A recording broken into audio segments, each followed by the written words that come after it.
Money watchers are on pension patrol, and it's like pulling teeth tonight. Getting any information on the art of this deal is daunting with a gag order and skittish union bosses playing it close to the vest. And yet, Money Watcher Bill Rapley has managed to learn of some division in the ranks. Bill?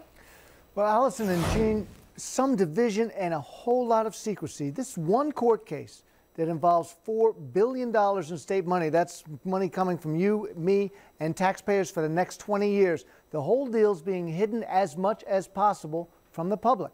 The judge imposed a gag order, so while unions have been voting, some in favor, a few against, Rhode Islanders are being kept in the dark. Retirees at Twin River yesterday voted to approve the pension settlement deal, but many were against it, like this retired teacher who couldn't make it to the vote yesterday. It's basically a broken promise to people who have already retired. He says he's worried people are being asked to vote on a deal before they can even ask questions about it. Retired Judge Frank Williams yesterday told retirees to approve the deal but would not answer questions. It just makes me suspicious of what's actually going on. And how can you vote for something when you don't know the rules? The ACLU of Rhode Island has written a letter to the judge complaining about the gag rule.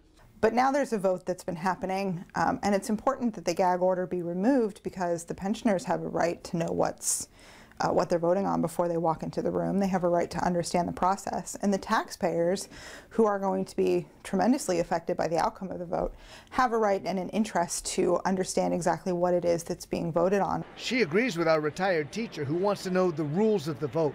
Last time, a single union's rejection threw out the entire settlement.